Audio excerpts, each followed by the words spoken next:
ശംഖുമുഖം അടക്കമുള്ള ഇടങ്ങളിൽ വ്യാപകമായിട്ടുള്ള പരിശോധന നടക്കുന്നു.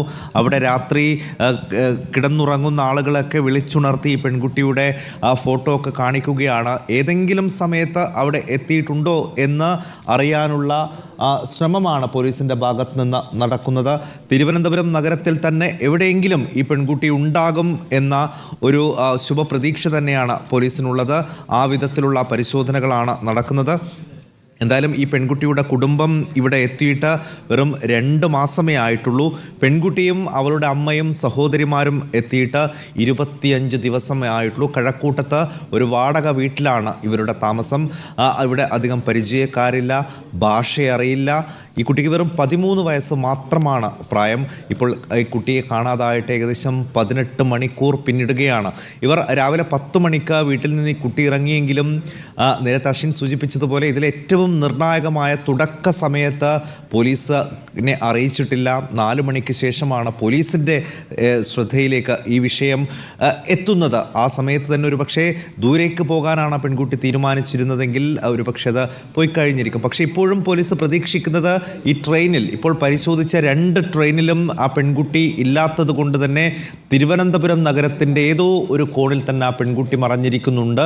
അതുകൊണ്ട് എല്ലായിടത്തും പരിശോധന വ്യാപിപ്പിക്കുകയാണ്. ഇപ്പോൾ ശംഖുമുഖം, ഭീമാപ്പള്ളി അടക്കമുള്ള ഇടങ്ങളിലെല്ലാം ഈ പെൺകുട്ടി തേടിയുള്ള പരിശോധന പോലീസ് നടത്തുന്നു. എവിടെയെങ്കിലും വെച്ച് ആരെങ്കിലും ഒരു നോക്ക് ഈ പെൺകുട്ടിയെ കണ്ടിട്ടുണ്ടോ എന്നുള്ള പരിശോധന നടത്തുന്നു. അവിടെയുള്ള ആളുകൾക്കൊക്കെ ഈ പെൺകുട്ടിയുടെ ഫോട്ടോ മൊബൈലിൽ കാണിച്ചു കൊടുക്കുകയാണ് പോലീസ്. എവിടെ നിന്നെങ്കിലും ആരെങ്കിലും ഈ പെൺകുട്ടിയെ തിരിച്ചറിഞ്ഞാൽ അത് ഈ കേസിനെ സംബന്ധിച്ചിപ്പോൾ വളരെ വളരെ പ്രധാനപ്പെട്ടതായിരിക്കും. ആ ഒരു ശുഭവാർത്ത കേൾക്കാൻ എത്രയും പെട്ടെന്ന് ഈ പെൺകുട്ടിയെ കണ്ടെത്തട്ടെ എന്നുള്ള ശുഭവാർത്തയ്ക്ക് വേണ്ടിയാണ് കേരളം ഉറങ്ങാതെ ഇരിക്കുന്നത്. ആ അച്ഛനും അമ്മയും അവരുടെ സഹോദരിമാരും തങ്ങളുടെ പ്രിയപ്പെട്ട ഈ ചേച്ചിയെ കാത്തിരിക്കുന്നത്. അങ്ങനെ ഏത് നിമിഷവും ആ ഒരു ശുഭവാർത്ത ലഭിക്കുമെന്ന പ്രതീക്ഷ തന്നെയാണ് എല്ലാവർക്കും ഉള്ളത്. പ്രസാദ്, ഇപ്പോൾ പല സംഘങ്ങളായി തിരിഞ്ഞായിരിക്കുമല്ലോ അന്വേഷണം നടക്കുന്നത്. പലയിടത്തും ശംഖുമുഖത്തും ഭീമാപ്പള്ളിയിലും ഒക്കെ എല്ലാവരെയും പോലീസ് ചിത്രം കാണിച്ച് എവിടെയെങ്കിലും വെച്ച് ഈ പെൺകുട്ടിയെ ഒന്ന് കണ്ട ഓർമ്മ ആർക്കെങ്കിലും ഉണ്ടോ എന്നാണല്ലോ പരിശോധിക്കുന്നത്. ഇതുവരെ ആരെങ്കിലും തിരിച്ചറിഞ്ഞതായുള്ള എന്തെങ്കിലും സൂചനകൾ വരുന്നുണ്ടോ? എല്ലാ ഭാഗത്തും കർശനമായ പരിശോധനയാണ്, പഴുതടച്ചുള്ള പരിശോധനയാണ് പോലീസിന്റെ ഭാഗത്ത് നിന്ന് ഉണ്ടാകുന്നത്. കൂടുതൽ ആളുകളോട് നേരത്തെ നമ്മളിവിടെ ജംഗ്ഷനിൽ നിൽക്കുന്ന സമയത്തൊക്കെ പോലീസ് ഓരോ ആളുകളോടും ചോദിച്ച് അവർക്ക് പോലീസിന്റെ നമ്പർ കൈമാറുന്നുണ്ടായിരുന്നു. എന്തെങ്കിലും വിവരം കിട്ടുന്നുണ്ടെങ്കിൽ അറിയിക്കണം എന്ന് പറഞ്ഞ് ഈ CCTV കേന്ദ്രീകരിച്ചുള്ള അന്വേഷണങ്ങൾ കൂടാതെ പൊതുജനങ്ങളുടെ സഹായത്തോടു കൂടി അന്വേഷണം മുന്നോട്ട് കൊണ്ടുപോവുകയാണ് പോലീസ്. ഇപ്പോൾ ശംഖുമുഖം പരിസരത്ത് പരിശോധന തുടരുന്നു. ആ ശംഖുമുഖത്തും ഈ പെൺകുട്ടി എത്താൻ സാധ്യതയുണ്ടോ, ഏതെങ്കിലും രീതിയിൽ അവിടെ എത്തുമോ എന്നുള്ളതാണ്. കേരളത്തിലെത്തിയിട്ട് 25 ദിവസം മാത്രമേ ആയുള്ളൂ. പക്ഷെ എന്നാലും ഒരു സാധ്യതയാണ് പോലീസ് നോക്കുന്നത്. ഏതെങ്കിലും രീതിയിൽ ശംഖുമുഖത്ത് പോകാനുള്ള ഒരു സാധ്യതയുണ്ടോ, തീരദേശത്ത് എവിടെയെങ്കിലും എത്താനുള്ള ഒരു സാധ്യതയുണ്ടോ എന്നുള്ളതാണ്.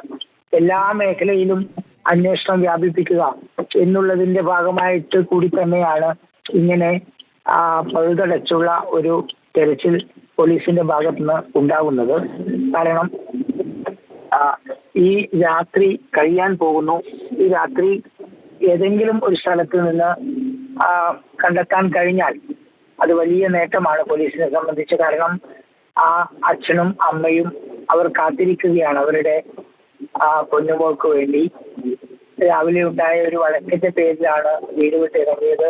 ഇപ്പോൾ മുഴുവൻ പോലീസ് സംവിധാനവും ആ പെൺകുട്ടിക്ക് വേണ്ടി തിരയുകയാണ് തിരുവനന്തപുരം നഗരം ആകെ.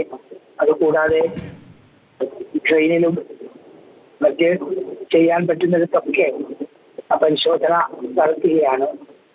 ഈ രാത്രി വരെ അവർക്കൊരു പ്രതീക്ഷ ഉണ്ടായിരുന്നു വീട്ടുകാരെ വിളിക്കും എന്നൊക്കെ, പക്ഷെ ഉണ്ടായില്ല. പിന്നീടാണ് ഒരു CCTV ദൃശ്യം കിട്ടുന്നത്. അങ്ങനെ ആ CCTV ദൃശ്യങ്ങൾ പിന്തുടർന്ന് 100-ലേറെ CCTVകൾ ഈ പരിസരത്ത് മാത്രം പരിശോധിച്ചതിൽ തന്നെ 8 CCTV ദൃശ്യങ്ങളിൽ പെൺകുട്ടിയുടെ ദൃശ്യങ്ങൾ പതിഞ്ഞിട്ടുണ്ട്. ഏറ്റവും അവസാനം നമ്മൾ റിപ്പോർട്ട് ചെയ്ത AB ആശുപത്രിയുടെ മുന്നിലെ ജംഗ്ഷന്റെ മുന്നിൽ കൂടിയും പെൺകുട്ടി നടന്നു പോകുന്നതായി കണ്ടു.